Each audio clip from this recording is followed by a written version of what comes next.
Everyone, welcome back to another video. So guys, हमने पिछले last video में पढ़ा था हाइब्रिडाइजेशन। हम पहले तो केमिकल बॉन्ड पढ़ रहे थे, ठीक है। और केमिकल बॉन्ड में जो लास्ट लेक्चर गया है वो है हाइब्रिडाइजेशन, जियोमेट्री एंड शेप के बारे में, ठीक है। इन चीज़ों के बारे में हमने पढ़ा था। फिर हमने देखा था कि स्टेटिक नंबर कैसे निकालते हैं, स्टेटिक नंबर की मदद से हम हाइब्रिडाइजेशन कैसे निकालते हैं, हाइब्रिडाइजेशन की मदद से हम जियोमेट्री कैसे निकालते हैं, फिर उसी तरह हम शेप कैसे निकालते हैं, ठीक है। लेकिन हमने ये भी देखा था कि इन सब के बीच में कोई रिलेशन नहीं है। मदद से हम निकालते हैं लेकिन कोई रिलेशन ऐसा नहीं है, ठीक है ना। तो अब हम आगे देखते हैं कि अब देखो ये जो मैं आज की जो वीडियो है ना वो आपको थोड़ा बहुत याद तो करना ही पड़ेगा, क्योंकि जो समझाने का पोर्शन था मैं पीछे जो लास्ट वीडियो मेरी गई है ना वो मैं समझा चुकी हूँ, ठीक है। अगर आपको नहीं समझ में ये अगर आप देख रहे होगे और आपको नहीं समझ में आ रहा होगा ना, तो आपको पहले लास्ट वीडियो देखना पड़ेगा, फिर अब आगे आपको ये समझ में आएगा। क्योंकि ये जो है वो टोटली डिपेंड करता है लास्ट वीडियो से। जो भी मैं लास्ट वीडियो बनाई हूँ ना हाइब्रिडाइजेशन पे, ज्योमेट्री पे, उस पे ये पूरा उसी क्या बोलते हैं उसी से लिंक्ड है ये वाला वीडियो, ठीक है। तो हम आगे देखते हैं। स्टैटिक नंबर मान लो अगर 2 है तो SP है हाइब्रिडाइजेशन, ज्योमेट्री जो और शेप जो है लीनियर है। अब एंगल जो है 180 डिग्री होता है इसका, ठीक है। आगे हम देखते हैं अगर मान लो कि स्टेटिक नंबर 3 है। अब देखो स्टेटिक नंबर कैसे निकालते हैं और यहाँ स्टेटिक नंबर अगर 3 हुआ तो SP2 कैसे आया, इन चीज़ों को मैं लास्ट वीडियो में बता चुकी हूँ। तो मुझे नहीं लगता कि अब इस वीडियो में मैं उस चीज़ को रिपीट करूँ, क्योंकि उससे हमारा टाइम ही वेस्ट होगा और कुछ नहीं होगा, ठीक है। तो हम आगे बढ़ते हैं और देखो अगर स्टेटिक नंबर अगर 3 है और जिसकी हाइब्रिडाइजेशन SP2 है तो इसकी हाइब्रिडाइजेशन SP2 होगी और ज्योमेट्री क्या होगा, ट्राइगोनल प्लेनर होगा, ठीक है। अब देखो अगर सपोज अगर यहाँ पे क्या होता है कि मान लो कि अगर 3 बॉन्ड पेयर और 0 लोन पेयर है ना, तो इसका ज्योमेट्री होगा ट्राइगोनल प्लेनर, लेकिन शेप क्या होगा, शेप भी होगा ट्राइगोनल प्लेनर। क्यों?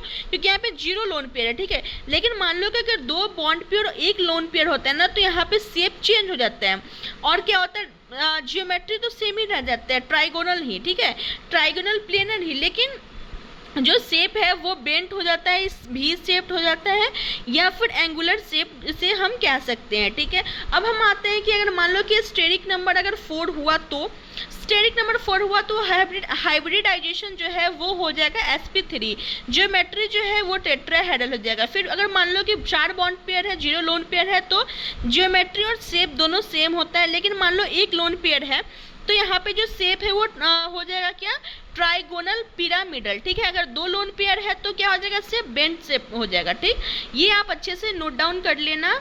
आपको ये सब जो है ना, ये जितने भी नोट्स है स्टेटिक नंबर 2, 3, ये आपको आपके एकेडमिक एग्जाम में तो आप साथ देगी ही देगी, नो डाउट। लेकिन अगर आप किसी कंपटीशन का तैयारी करते हो ना, जैसे नेट है, तो इसमें भी आपको गेट है, इसमें भी ये वाली पोर्शन जो है ना बहुत मदद करेगी, ठीक है। तो मुझे इससे ज़्यादा ना आपको कुछ पढ़ने की ज़रूरत भी नहीं पड़ेगी अगर नेट का या गेट का आप एग्ज़ाम दे रहे हो तो। इस टॉपिक की मैं बात कर रही हूँ, सिर्फ इस टॉपिक की, ठीक। तो आगे हम देखते हैं अगर मान लो कि बॉन्ड पेयर 4 है और 0 लोन पेयर है, तो बता दी मैं टेट्राहेड्रल इसका बाई पिरामिडल होता है। अगर 1 लोन पेयर है तो 2 लोन पेयर है तो क्या हो जाएगा, बेंड हो जाएगा, ठीक। अब हम देखते हैं स्टेरिक नंबर अगर 5 है तो आपको समझ में आ रहा है। स्टेरिक नंबर अगर 5 है तो देखो ये ट्राइगोनल बाई पिरामिडल हुआ और ये हुआ स्क्वायर पिरामिडल। ये मोस्ट कॉमन होता है, ये रेयर होता है। हम कब किसको यूज करते हैं वो मैं आपको आगे बताऊंगी, क्वेश्चन से आपको ये समझ में ही आएगा, ठीक है। लेकिन ऐसे अगर देखो तो ये जगह अगर मान लो स्टेरिक नंबर 5 आता है और SP3D है, तो मोस्ट कॉमनली जो यूज होने वाला ट्राइगोनल बाई पिरामिडल ही होता है, ठीक है। ये बहुत ही रेयर होता है। अब हम आगे देखते हैं steric number 6 and steric number 7।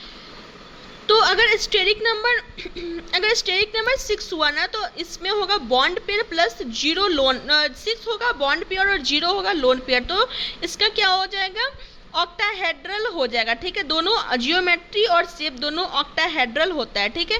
अगर 5 बॉन्ड पेयर है, एक लोन पेयर है, तो जियोमेट्री ऑक्टाहेड्रल होगा और स्क्वायर शेप जो है वो स्क्वायर पिरामिडल होगा, ठीक है।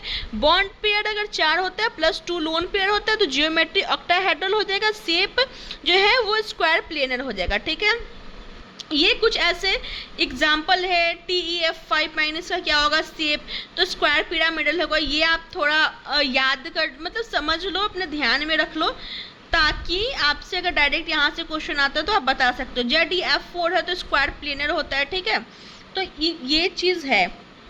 इतना आई होप आपको समझ में आ गया होगा। अब हम देखेंगे स्टेरिक नंबर 7। उससे पहले मैं गाइस आपको एक चीज़ और दिखाती हूँ। टाइफर का एक क्वेश्चन है। वैसे आपको, अगर आप BSc MSc के लिए कर रहे हो तो उसका ज़्यादा नीड नहीं है, लेकिन अगर किसी कंपटीशन एग्जाम की तैयारी कर रहे हो तो ऐसे इसे आप देख सकते हो। एक क्वेश्चन है, इसका प्रीवियस ईयर क्वेश्चन है। The correct statement about hypothetical ion IF3 2- है, ठीक है। इसमें आपको पहले स्ट्रक्चर, ये हाइपोथेटिकल आयन है, ठीक है। तो इसमें पहले आपको यहाँ पे क्या बनाना पड़ेगा, देखना पड़ेगा इसका स्ट्रक्चर। तो ये स्ट्रक्चर है, ठीक है। अब इसमें देखना पड़ेगा करेक्ट आंसर कौन सा है, तो उस हिसाब से आप टिक करो। वैसे इसमें आंसर मैं टिक कर चुकी हूँ, लेकिन फिर भी एक बार आप जरूर बना करके खुद से कोशिश करना। अगर समझ ना आए तो आप कमेंट करना, मैं उसको फिर से समझा दूंगी। पर्सनल इस क्वेश्चन के लिए मैं एक वीडियो बना दूंगी अगर समझ ना आए तो, लेकिन ये है बहुत ईजी। तो अगर ना आए तो फिर भी बता देना, मैं कमेंट करना, मैं इस क्वेश्चन को जरूर बताऊंगी आपको, ठीक है। अब हम आगे देखते हैं स्टेरिक नंबर अगर 7 हुआ तो क्या होगा, ठीक है। तो इसकी हाइब्रिडाइजेशन जो है sp3d3 होगी। जियोमेट्री जो है पेंटागोनल बाइपिरामिडल होगा, ठीक है। उसके बाद है स्मॉलेस्ट प्लस क्या है, बॉन्ड एंगल। देखो इसका जो बॉन्ड एंगल है वो कैसे हम निकालेंगे, 72 होगा। और ये इसको आप रहने दो फिलहाल, इतना देखना। स्टेरिक नंबर 7 sp3 इसका हो गया।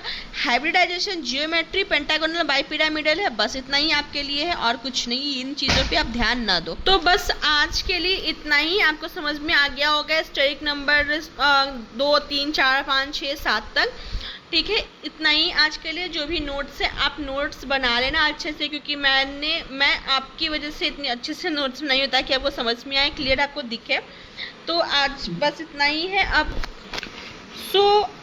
अब मिलते हैं दूसरे वीडियो में। स्टे हैप्पी, स्टे सेफ, और do like, share and subscribe the video, ताकि और भी मुझे पता है सबसे ज़्यादा खुशी हो रही है कि मैं केमिकल बॉन्ड पूरा कंटिन्यू वीडियो बनाई हूँ और वो ख़त्म होगा। बस एक टॉपिक रह गया है आपका MOT, ठीक है। और एक डाइपोल मूवमेंट का रह गया, बस डाइपोल इंटरेक्शन वाला रह गया है, और वो बहुत छोटा है। और एक MOT रह गया है, वो बहुत इंपॉर्टेंट है। बस बाकी मैं पूरा केमिकल बॉन्डिंग आपका कंप्लीट करवा दी हूँ।